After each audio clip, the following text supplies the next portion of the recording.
What'd you do? What'd you do? I signed a word. What did you sign? No. Oh.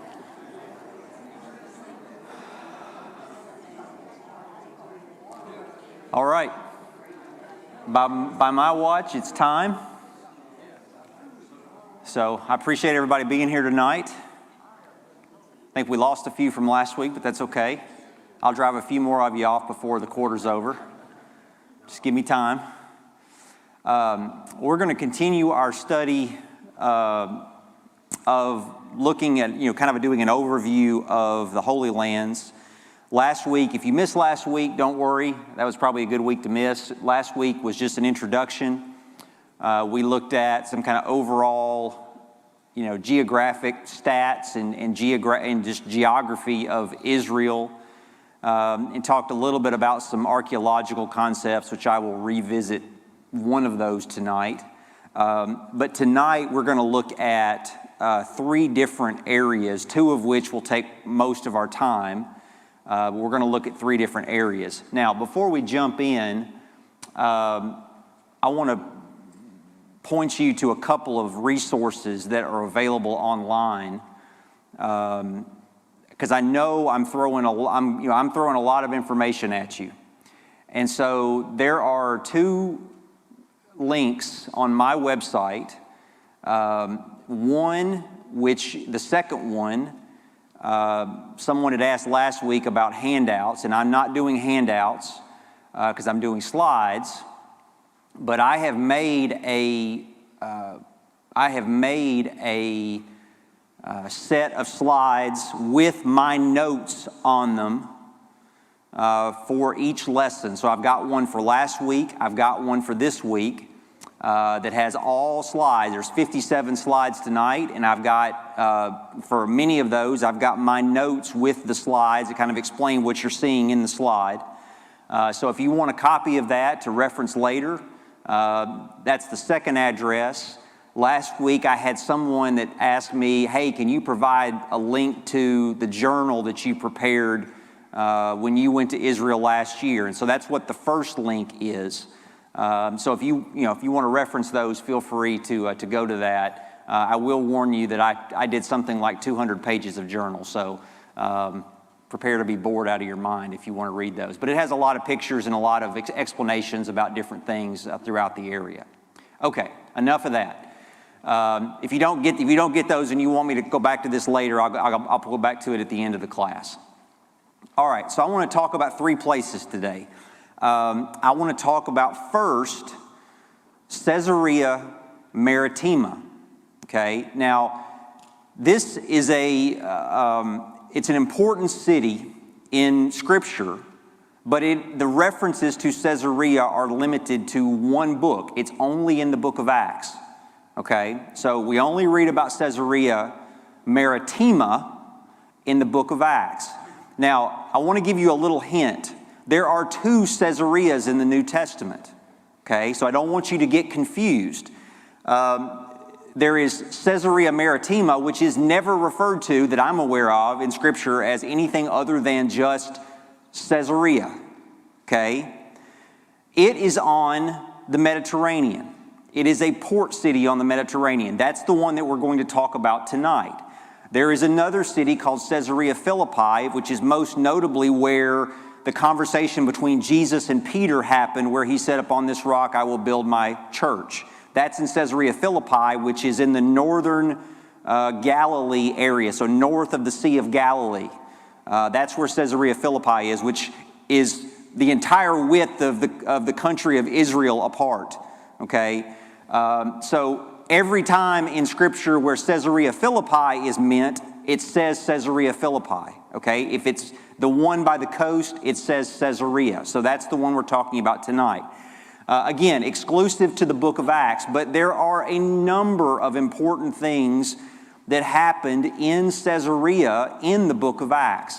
Now, before we get to that, I want to talk about where it's located. So this is a map that has a lot more stuff on it than just Caesarea. It actually has a a red line on it, which was intended to show kind of the area of control of Herod the Great. We'll talk more about Herod the Great in just a minute.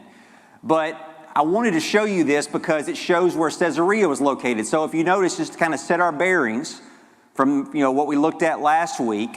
So up here in the upper right, or kind of in the center right, you've got the Sea of Galilee. And then lower right, you've got the Dead Sea. And then on the left-hand side, you have the Mediterranean Sea, and you have Caesarea, which is just south of Mount Carmel. Okay, everybody follow me there? All right. By the way, Stephanie asked if I could point the laser at the back, but I'm guessing most of you would prefer I point the laser at the front. So Caesarea is on the coast, okay, just south of Mount Carmel. All right, so everybody follow me. So what we're going to be doing in this class is we're effectively going to work our way clockwise around the nation of Israel. Okay, so I'm going to kind of work my way clockwise, and then I'm going to end up in the area surrounding Jerusalem. Okay, so we're going to start on the coast at Caesarea. Now, the reason why it is referred to as Caesarea Maritima is because Maritima literally means by the sea. Okay, so that name just means by the sea. It was a very important port city on the Mediterranean. Now, this, as I mentioned before, it is only known as Caesarea in Scripture. So again, if you see the name Caesarea in the book of Acts, know that it's talking about what we know today as Caesarea Maritima. The city was built by Herod the Great. Now, there are differences of opinion about exactly when it was built, but somewhere around, 22 to 10 BC. So we're talking about, over 2,000 years ago. It was built before the time of Jesus, okay?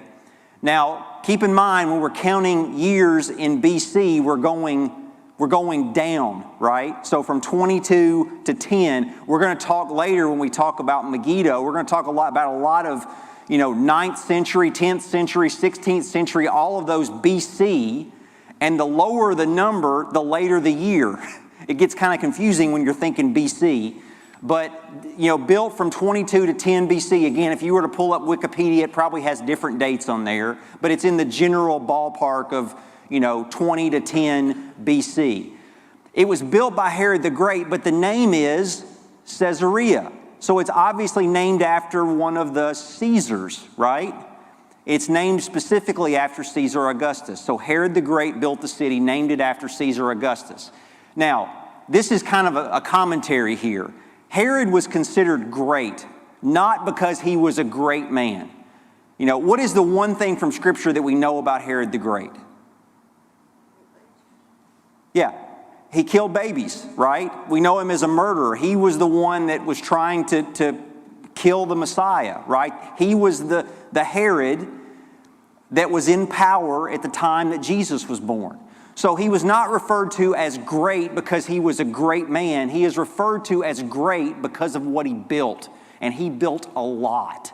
We're going to look at several places throughout this study that were built by Herod the Great, and they are impressive, to say the least. Okay, so he was a great builder. He was not a great man.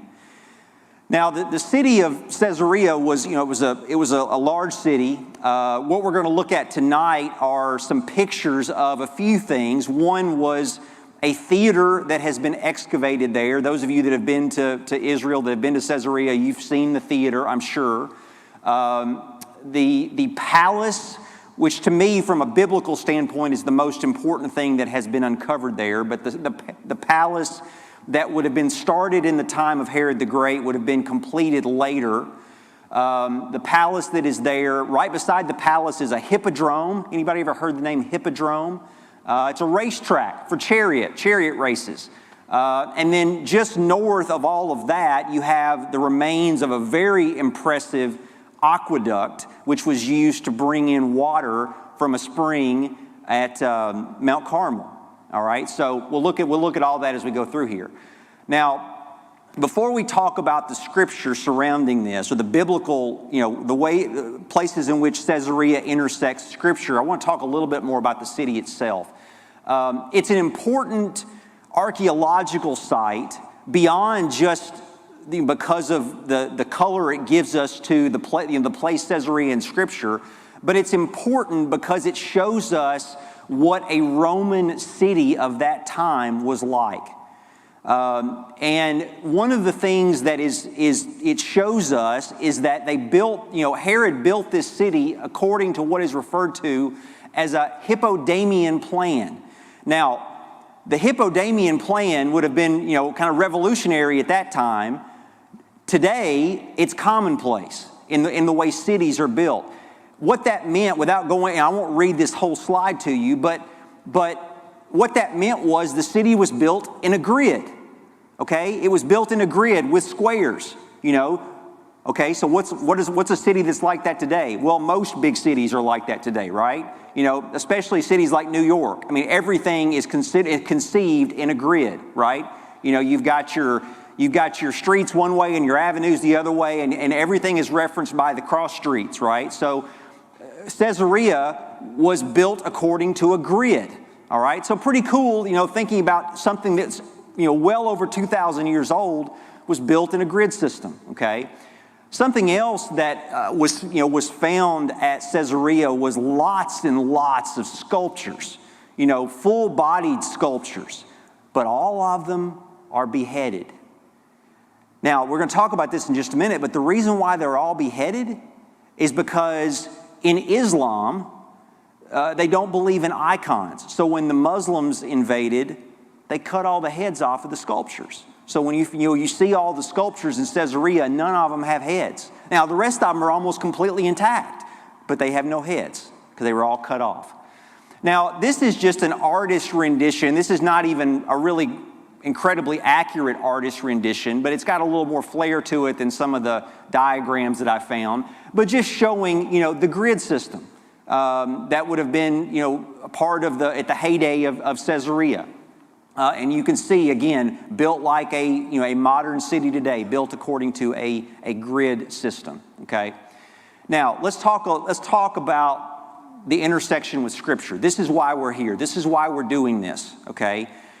Remember that Caesarea on the Mediterranean, it was a very important port city at the time.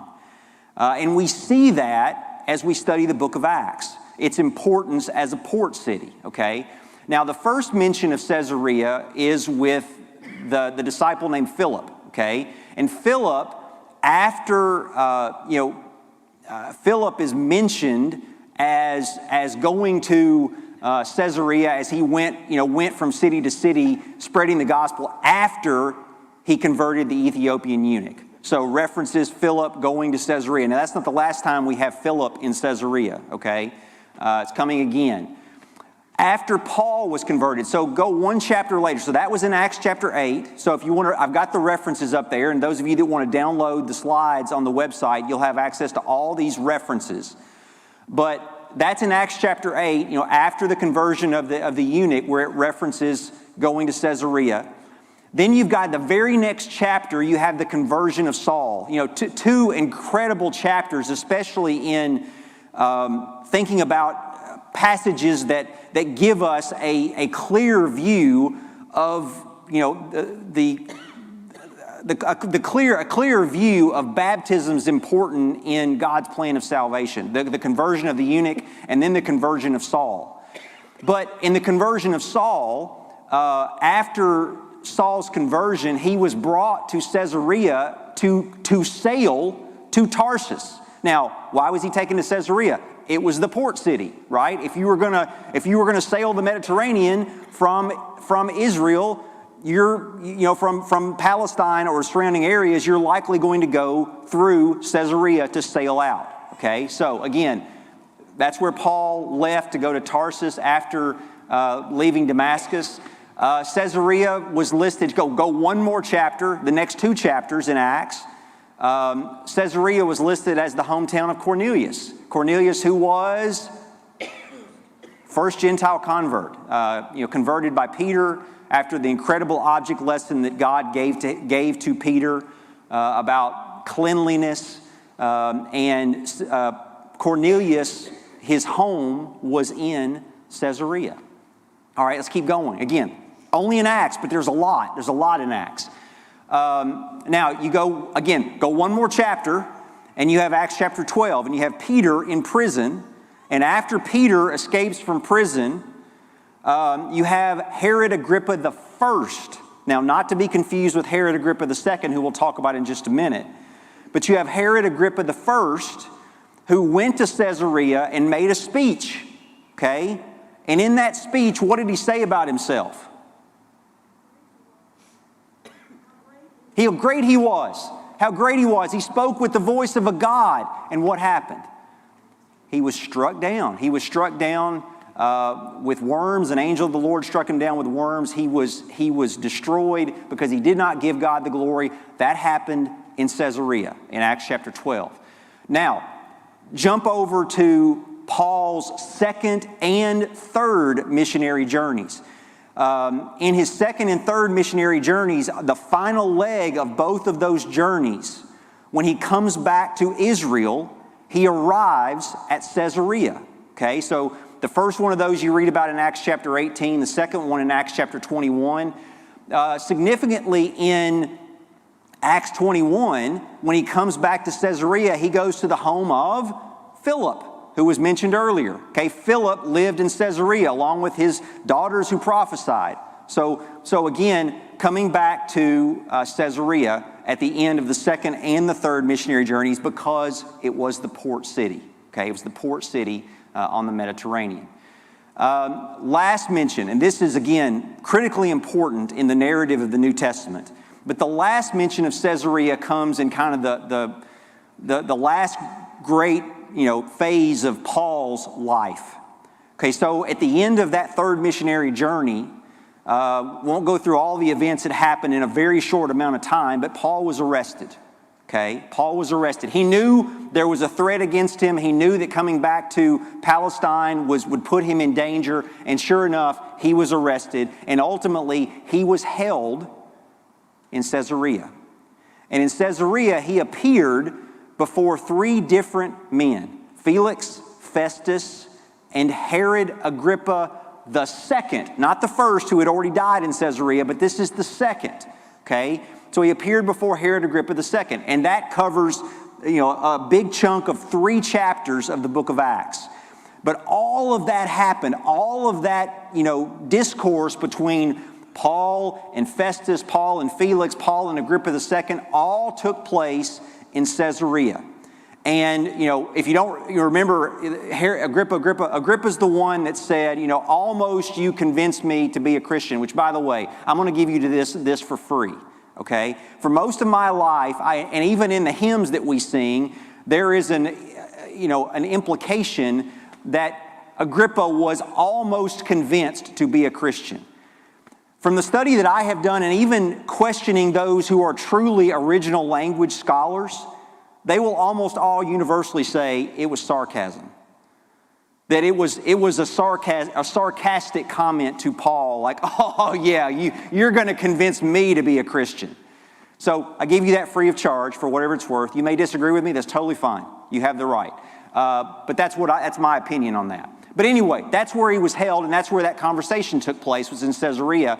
And I'm going to show you a place where likely those conversations happened, okay, in Caesarea. Now, something that is not explicitly stated in Scripture, but which is likely to have happened and intersects with Scripture, is that it's very likely that maybe the palace at Caesarea, or Caesarea as a whole, was the living place of Pontius Pilate when he was the governor, the Roman governor assigned to that area before he moved to Jerusalem. There has been an inscription that has been found at Caesarea which identifies a structure having been dedicated by Pontius Pilate at Caesarea. And so it kind of locates him as having been in Caesarea at one point in his life, or in his service as a Roman governor. Okay, so moving on. So I just wanted to show you this one slide. This is one of the few. I showed this to my daughter, and she's like, "Wow, that statue's not wearing many clothes." And I said, "Well, that one has the most clothes of any one that I took a picture of." So this is the most PG rated one I had. But I just wanted to show you this, that this is an example of the sculptures that have been found in Caesarea, and none of them have heads. They've all been beheaded because of, Islam's prohibition against icons. They've all been beheaded. And so if you ever get a chance to go to Caesarea, or those of you that have been, when you first go through the main gates into the site, the first thing you're going to see is the big theater, but outside the theater, they've got all these statues just standing up, and none of them have heads because of the prohibition in Islam. Oops. So this is the outside of a theater that has been excavated at Caesarea. There is evidence that there was a theater and an amphitheater and a hippodrome, and we'll talk about the difference between those different things, okay? But this was a theater that would have been built by Herod the Great, so this is dated to 20 to 10 BC. So what you're looking at is, again, over 2,000 years old, okay? So really remarkably good shape to be 2,000 years old, even though you can see there have been some modern enhancements with the metal railing that's at the top. That's not original, in case you haven't figured that out. But this is the theater, and this is inside the theater. Now, inside the theater, they have restored the seats, okay? So the seats would not have been in this good of condition when this theater was uncovered, but they have restored the seats because they have events here. And one of the cool things we did here was, I'm sure those of you that have been have done the same thing, you have somebody get in the bottom and sing, and you can hear just like you were right beside of them. It's really, really neat. But this is a theater, as opposed to during Roman times, if it had been an amphitheater, it would have been a complete circle. Now, we have a different idea of what an amphitheater is today, but in Roman architecture, a theater was a half circle, an amphitheater was a full circle. This was, again, obviously a half circle. This is just another view of it with a wide-angle lens as opposed to a narrow-angle lens, just to give you a sense of the theater today. Just wanted to show you this for one reason. My intention in this class is not to get into the technical pieces of architecture, but one of the things that you see at the ruins in Caesarea is lots of column posts and sarcophaguses and pieces like that have been excavated, and a lot of them are made out of marble or granite, which had to have been brought in from outside of Israel, which just shows you the effort and the expense that was put forth by the Romans to build this city. Okay, so these are materials that are not native to Israel, but they brought in marble and brought in granite to build, some of the structures in this city. So again, a very impressive, Herod the Great, a great builder, not a great man, but a great builder.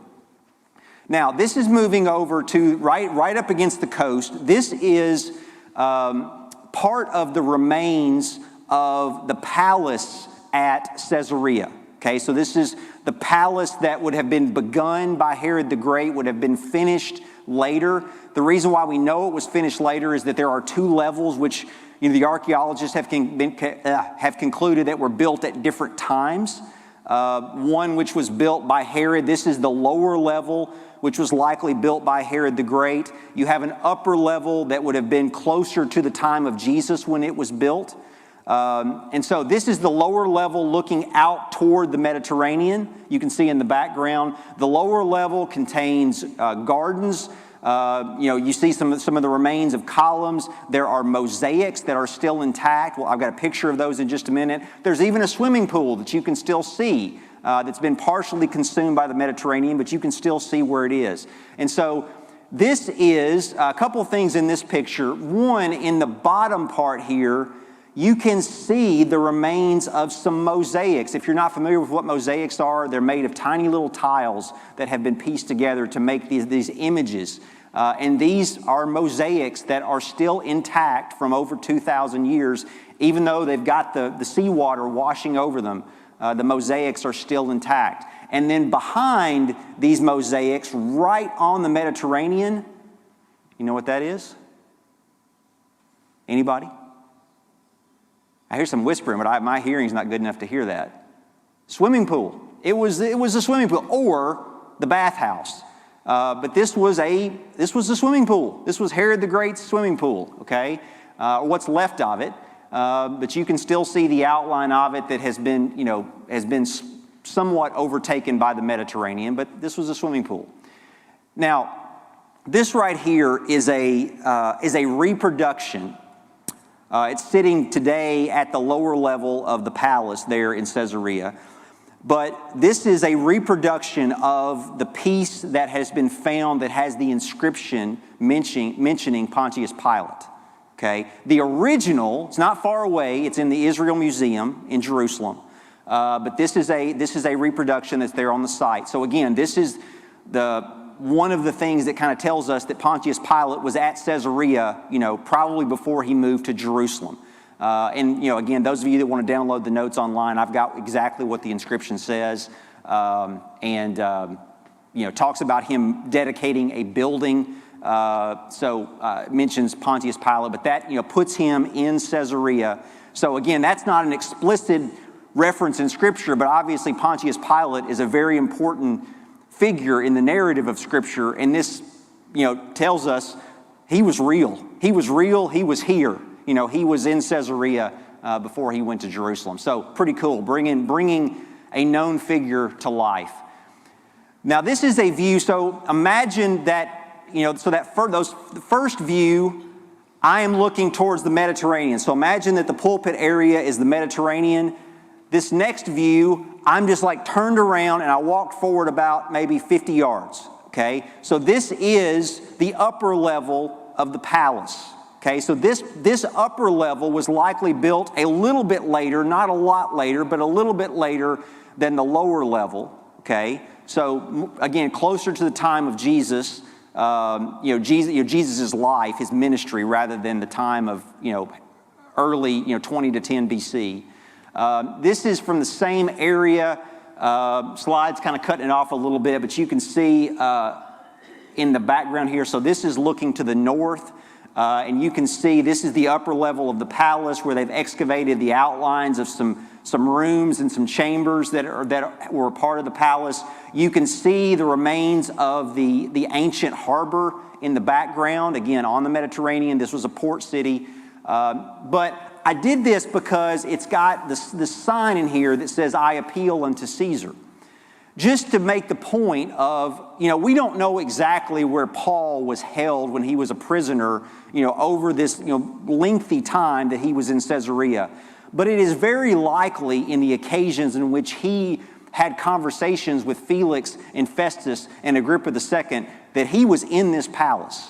That he was in this palace when he had those conversations. And so again, it just kind of comes to life going, we know what happened here. I mean, this is, this is part of the narrative of Scripture where Paul ultimately, makes his appeal to Caesar and is sent to Rome. Most likely, that appeal was made not because this sign says so, but because we know from the context that Paul was likely in this building when he made his appeal to Caesar. Now, right next door to the palace, you have the remains of a hippodrome. Again, a hippodrome is a circular racetrack for chariots. I am looking at, that would be the eastern side of the hippodrome because the western side is no longer there. It's been washed away by the Mediterranean, but originally this hippodrome would have been an amphitheater, meaning it would have been a full circle, an oval, a full circle oval for racing chariots. And this is another view where you can see that on the western side, on the side of the Mediterranean, there are no remaining stands because they've all been washed away. One of the things that amazed me about Israel, those of you that have been, Bruce, I don't know if you feel this way or not, is how, like here, this is a 2,000-year-old structure. You can just go up and sit in the stands if you want to. It's pretty crazy. I mean, if it were in the U.S., we'd have laser protectors where you couldn't get past it or shock you if you got close to it. Nope, you can walk right up and sit on it. It's pretty crazy. Now, I took a picture of this because I found this fascinating, but it's a little, what's the word I'm looking for? not exactly, who has a guess as to what this is? It's the toilets. This was the public toilet outside the Hippodrome, okay? So I'm not going to explain how it works. You can look at it and imagine how it works. But this is the public toilet that has been excavated to the outside of the Hippodrome. Final picture, just a little bit closer to the harbor. This is still from the upper level of the palace, just showing you, you can see a structure in the far off distance to the north. All of that is part of ancient Caesarea. So again, this was a large city of the time. It was a large city of the time, and the harbor all in here where ships would have come in and out, accessing the land of Israel. So again, very, very important city on the coast of the Mediterranean, which obviously has a lot of intersections with Scripture. The last thing I want to talk about with Caesarea is just to the north of the city, a very impressive structure, which is the remains of an aqueduct. Now, for a city to thrive, it's got to have a supply of water. And there's no real close supply of water in this area. And so Herod the Great, being a great builder, he built a 3-kilometer aqueduct from the city of Caesarea to a spring at the foot of Mount Carmel, north. So 3 kilometers to bring water from that spring to the city of Caesarea. Again, very, very impressive structure. And again, you can't see it in this picture because I work to try to not have them in the picture, but there's people up on top of this thing just running around. I mean, again, this thing is over 2,000 years old. It's crazy. But this is an up-close picture to kind of show you. It's incredible how intact it is to be that old. But very important in the sense of how it could be a thriving city this was the way that water was brought into Caesarea. All right. Any comments or questions on Caesarea before we move on?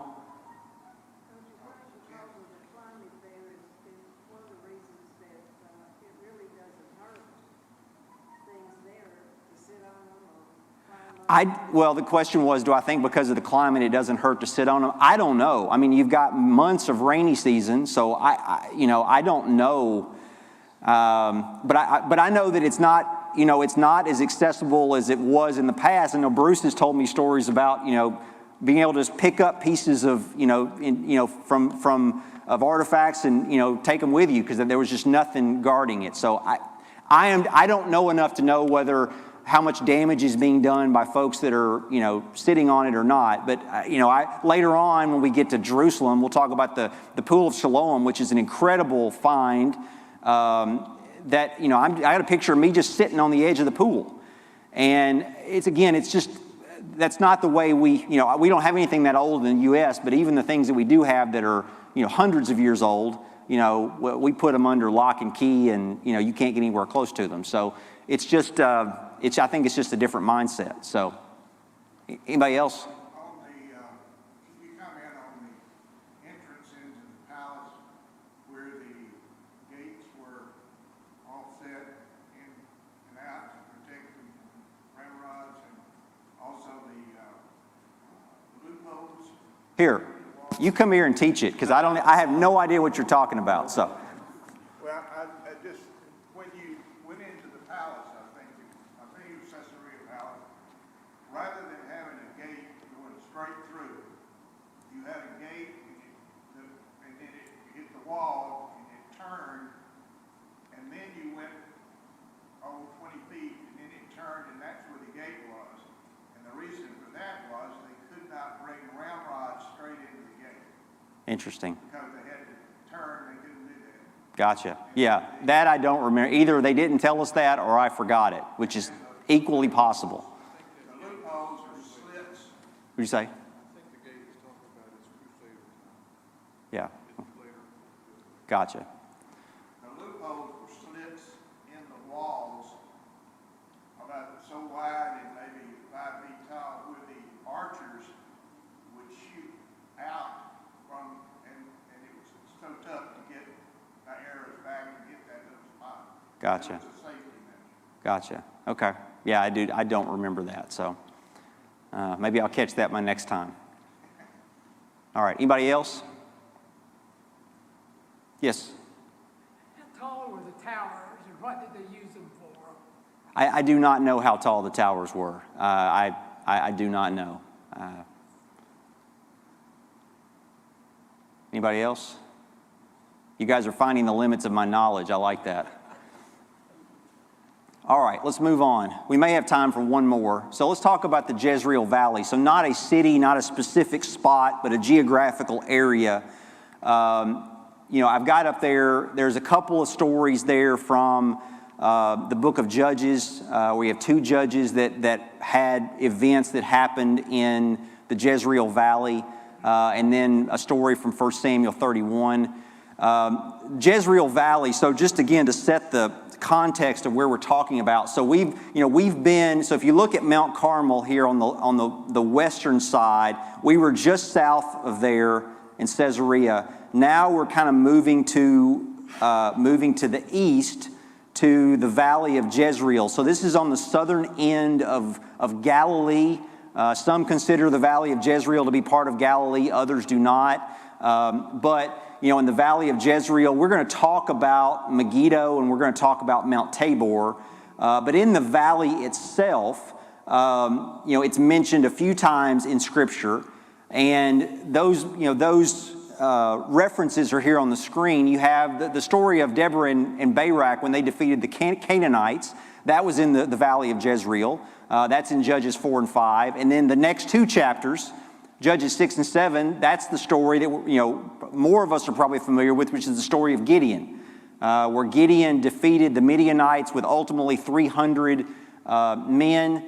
That was in the valley of Jezreel. And then Saul, you go to 1 Samuel 31, King Saul, camped at the spring of Jezreel before his final battle with the Philistines, before he died on Mount Gilboa, which is at the edge of the Jezreel Valley. So again, important in the Judges and the first king of Israel. A lot of activity that took place in the Jezreel Valley.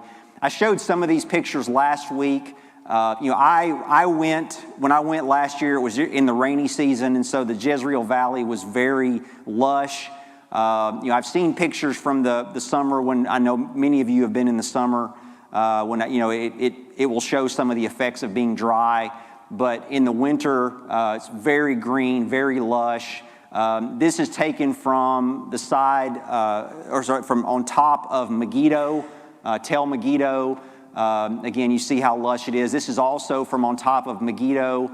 Wanted to point out that in the background there, I didn't say this last week, but in the background you've got Mount Tabor in the distance, and then over here you've got the city of Nazareth. Nazareth, which is not an archaeological site today. Nazareth is an Arab city today. We did not go to Nazareth, but we could see it from several locations where we were. But this is the Jezreel Valley.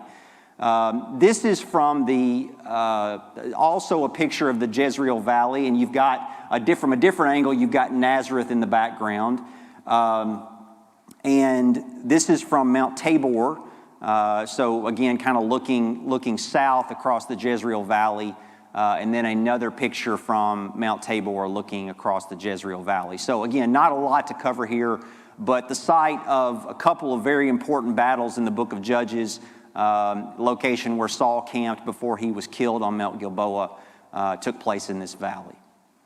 All right, I don't know how far we're going to get through this last one tonight because we've only got a few minutes, but I did want to start this, and if we have to finish it next week, that'll be fine because I won't go over on time. But the last one that I want to talk about is a city that is mentioned numerous times in Scripture. I think it's 12 times in the Old Testament, possibly one time in the New Testament. We'll talk about that in just a minute. But a city known as Megiddo, known today as Tel Megiddo. Now, if you were here last week, I'm going to skip past this for just a second. If you were here last week, I talked about the concept of a tell. A lot of the sites in Israel will have, a name of a city, and then before that name, it will have the word tell. And what a tell, I'm going to kind of shortcut this from last week, but what a tell means is it is an artificial hill that is made up of layer upon layer upon layer of civilization. Okay? So as a city was destroyed by either natural causes or by war, new city was built in the same spot. Siri, I don't need your help right now. New city was built, on top of the old city, and on and on and on. And what happened was, over time, you have layers of strata that resulted in an artificial hill. This is not a natural hill, but in this example, you have 1, 2, 3, 4, 5, 6 layers of strata from 6 different civilizations or 6 different eras of time that have built up on top of each other. Okay? And that is why Megiddo is referred to as a tell, because it is made up of many layers. Megiddo is actually made up of 30 layers, because the city of Megiddo was destroyed and rebuilt 30 times. So when you start, if you really want to geek out on this stuff, just go out and Google archaeology of Megiddo and start looking at the analysis of each layer of strata.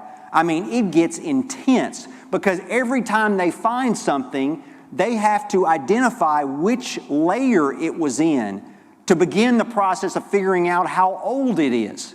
Because one of the great ways to figure out how old something is to know what was above it and what was below it. If we can figure out the context, then we can figure out how old this artifact is. And so, again, they got 30 layers in Megiddo that have been heavily excavated. Now, let's go back and talk about where Megiddo is. So we talked about just a minute ago the Valley of Jezreel. So again, we started off in Caesarea on the western coast on the Mediterranean. We moved to the east to the Valley of Jezreel. Now we're kind of going to go on the southwestern end of the Valley of Jezreel, where we have Megiddo. Megiddo dates all the way back to 5000 BC. This is a Canaanite city that was ultimately, I think, we can infer partially conquered during the invasion of Joshua. The way it's presented in Scripture, it seems like the Canaanites were not completely driven out of Megiddo. But Megiddo was a fortress city and was a very important city because it was on the passageway, or I've got it on this slide, the Via Maris, which was an ancient trade route which linked Egypt. So Egypt, imagine this map is way bigger. Egypt is in the southwestern corner, way down here. Megiddo was on the trade route which connected Egypt to Syria, Anatolia, and Mesopotamia. And so Megiddo was a very important city because it was there on that trade route going from Egypt to all those other areas. And that's one reason why it has been conquered and destroyed 30 times. Because it was, over the centuries, was heavily contested because of its importance, because of where it was located, okay? I mentioned before, Megiddo is referenced 12 times in the Old Testament. Just a few of the highlights there.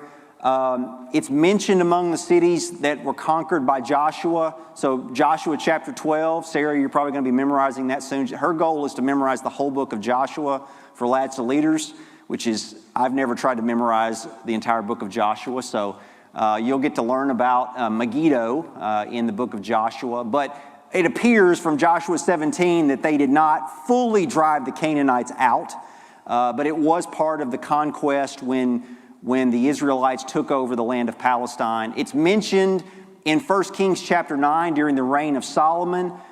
Keep that in mind. It's mentioned as one of the cities that Solomon fortified, and we're going to see some evidence of that. One of the cities that Solomon fortified along with Gezer and Hazor. We're going to talk about Hazor probably in a couple of weeks. But Megiddo was fortified by Solomon. Kind of skip over the next one because it's not from Scripture. But the last one, the big name from Scripture one of the kings, Josiah, died in Megiddo in 609 BC in a confrontation or battle with Pharaoh Necho.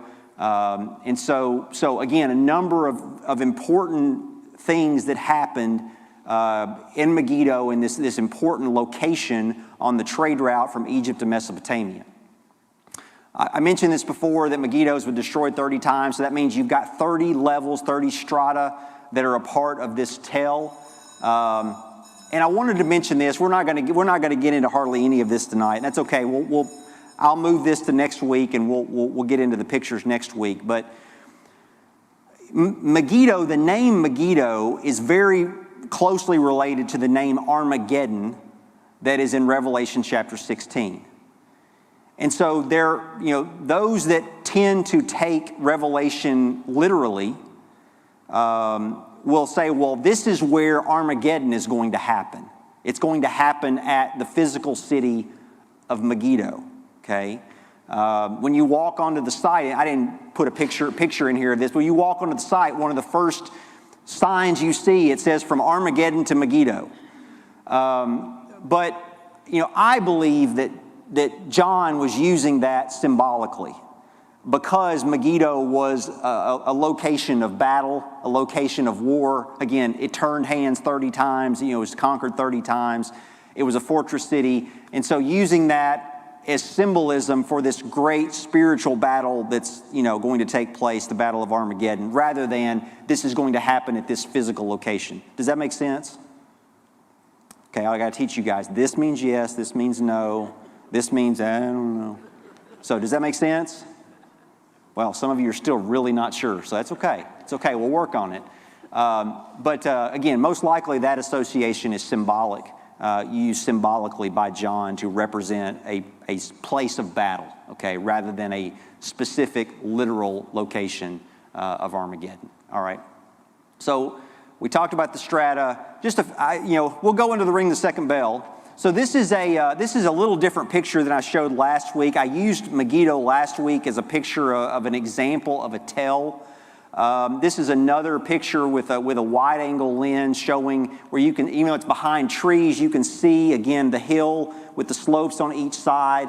Again, this is not natural. This is artificial. This is built up over centuries of conquest after conquest after conquest to where you have 30 different levels. Moving further around the mound there at Megiddo, I don't have a great picture of this, but you can see on the bottom right-hand side a little pathway. So imagine that this thing is like an upside-down ice cream cone with the top chopped off of it, and it's got like a walkway that kind of spirals up to the top. Okay, and so it's going uphill, so you're climbing up to the top on this walkway, working your way to the top. And that's how you make it to the top. And then as you're going along, the first major thing that you come to from an excavation standpoint is a city gate. And this is a city gate to Megiddo that is dated from the 16th century BC. So we're talking 1,600 years before Christ. So this gate, this is like 3,500, 3,600 years old. Okay, this is an old gate. So this is well before the time of Solomon that was mentioned as Solomon having fortified this city. That's before the time of Solomon. This is an old gate. Now, but when you zoom in closer on the gate, what you see is you've got these wooden planks. And what that signifies is that everything below the wooden plank is exactly as they found it. Everything above the wooden plank, they have tried to piece back together from fragments that have been found around the gate. Okay, so they did not find what was above the wood in this state. They found it beside it, and they've tried to piece it back together. Now, we had two different guides on our trip because we had a large group. And our guide for our group actually has a PhD in archaeology. And he was incensed that they allow this to happen. I mean, he was just beside himself But it's at every site just about, you will see some type of line of demarcation of where they have begun to rebuild versus what was found in place, okay? So for those of you that have been, I'm sure you've seen that.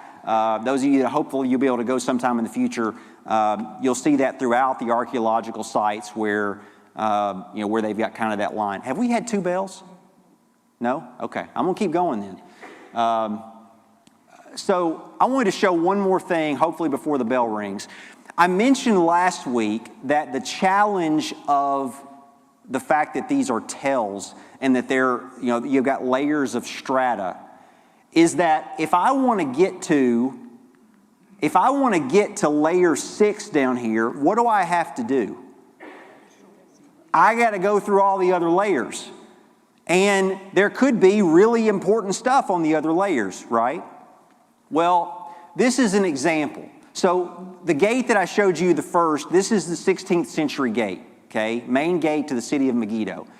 Moving forward, this is a gate from the 10th century. Now, the 10th century is the time of Solomon, most likely. And this gate, they are working right now to piece it back together because they essentially destroyed it getting down to the 16th century gate, okay? So this gate here that they are essentially, again, trying to figure out how the pieces fit and put it back together is from the time of Solomon, where the other one is 600 years before the time of Solomon. But they essentially, again, destroyed it getting to the 16th century gate. Does that make sense? So, you can't tell it from one picture, but this one's a little bit further up than the other one. It's got a walkway that keeps going up to the top, and as the further you go, so that the 10th century one is above the 16th century one. And so you can see where now they're trying to reassemble the 10th century gate. But as you continue to go up, this is what you see kind of going through Megiddo, where you can see the excavations that have taken place, and you can see how there's layer after layer after layer. Again, all of those representing different layers of strata, different time periods, different eras, where they identify items, and they have to try to figure out what strata does this relate to, so we can figure out how old it is. Now, a few of the highlights from Megiddo. This, you can see the excavations here where you've got kind of the footprints of some walls. In the back corner here, you've got an altar that's in a circle. But this is referred to as the Northern Palace. And this is dated anywhere from the 10th century BC to the 9th century BC. Again, we're getting younger when we go from 10 to 9. Getting more recent, we go from 10 to 9. And if it's 10th century, then that's time of Solomon. If it's 9th century, that's time of Ahab, King Ahab. Okay, so sometimes you'll see the Northern Palace attributed to Solomon, sometimes you'll see it attributed to Ahab, but again, dates it back to that time. These outlines here, this is referred to as the Northern Stable. Again, it's the same level, either believed to have been from the time of Solomon or the time of Ahab. Again, from Scripture, we know that Solomon fortified this city, but could have been built later by, another king such as Ahab, but stable from that time. Kind of moving toward the other side of the site, there is a grain silo that has been uncovered. This is in the ground. It's kind of distorted because I used a wide-angle lens to try to get the whole thing in one picture. But this is just a big hole in the ground that's lined with rock, and this was designed to hold grain. Now this is from the 8th century BC, so around the time of Jeroboam II.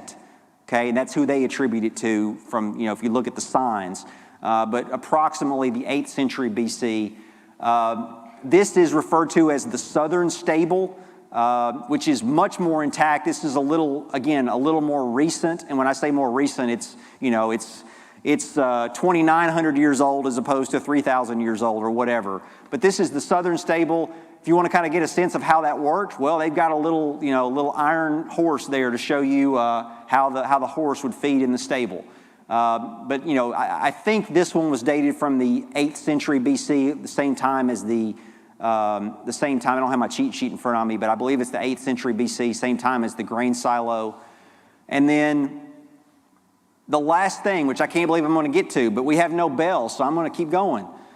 If you guys want to run for the hills, go for it. But this is the last thing I want to show you at Megiddo, and to me, this is the most impressive thing. Just the ingenuity behind it. And it's not that there are other places that have similar things, similar water systems, but water system that was built at Megiddo, it's dated to the 9th century, so it's referred to often as the water system of Ahab. But again, even in the time of Ahab in the 9th century, this is already a tell. You know, it's already been built up. It's already been destroyed and conquered many times. And so, you know, you've got the city walls, which I'm doing it, Stephanie. I'm pointing at the back. It's your fault. So you imagine you got this big mound. Okay, it's an artificial mound. So obviously there's no water flowing through this artificial mound. And what do you have to have for a city? You have to have a water supply. So the city walls would have been up on top of the mound. Now what happens if this city gets sieged by another army? Well, we still got to get our water, right? And the water is at a spring outside the city, outside of the tell. Well, if I've got, you know, siege armies all the way around the tell, they're not going to let me just come out through the gate and go down to the spring and get some water and come back up to the city, right? I mean, that's the whole point of sieging, you know, laying siege to a city is to deny you resources. And so what they did, and again, it's attributed to Ahab because it's dated to the 9th century.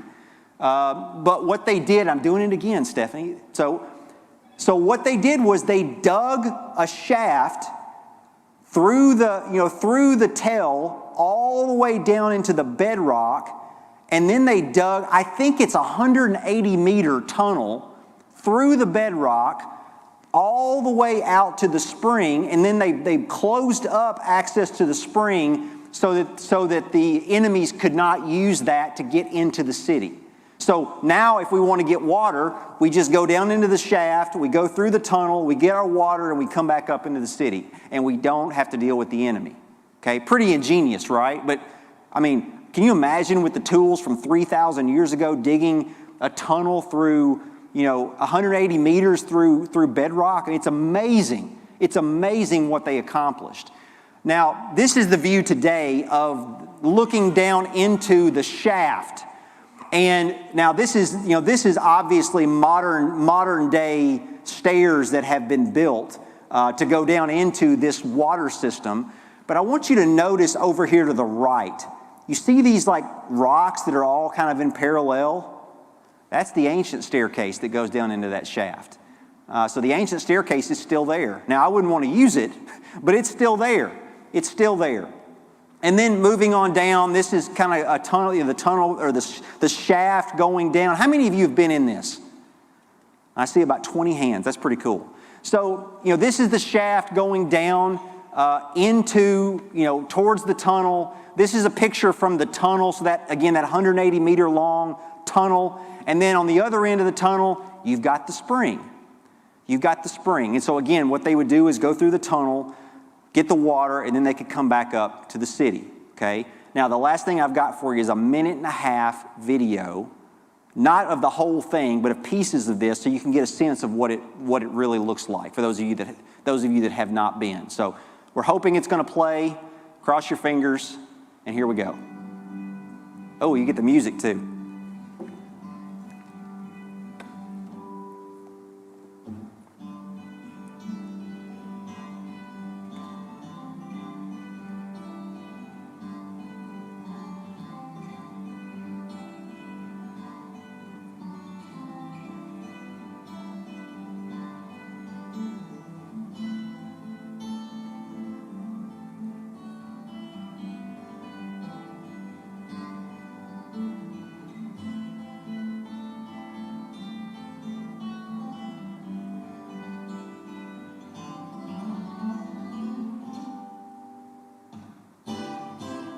That's loud. No.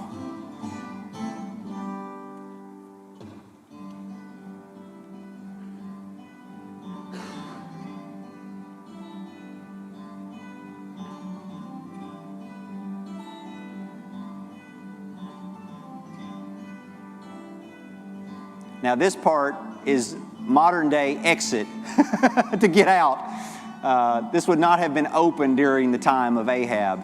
But this is the way you exit the tour today. All right, let's end right there. All right, there you go. So does anybody have any questions or comments? Anybody? I'm sorry? I want to say it's hundreds of meters deep. I don't remember exactly the number off the top of my head, but it's pretty deep. But they got very efficient with water. I'm sure they got efficient with the water. I can't imagine them digging it. I mean, that's the thing. I mean, you can see today, it's all rock. I mean, it's not, there's no dirt down there. It's all solid rock. Is there still water there? Yeah, the spring is still there. Yeah. Now, whether they come in at night with a hose and fill it up or not, I don't know, but there was still water there. It's kind of like the Valley of Elah, with where they probably dumped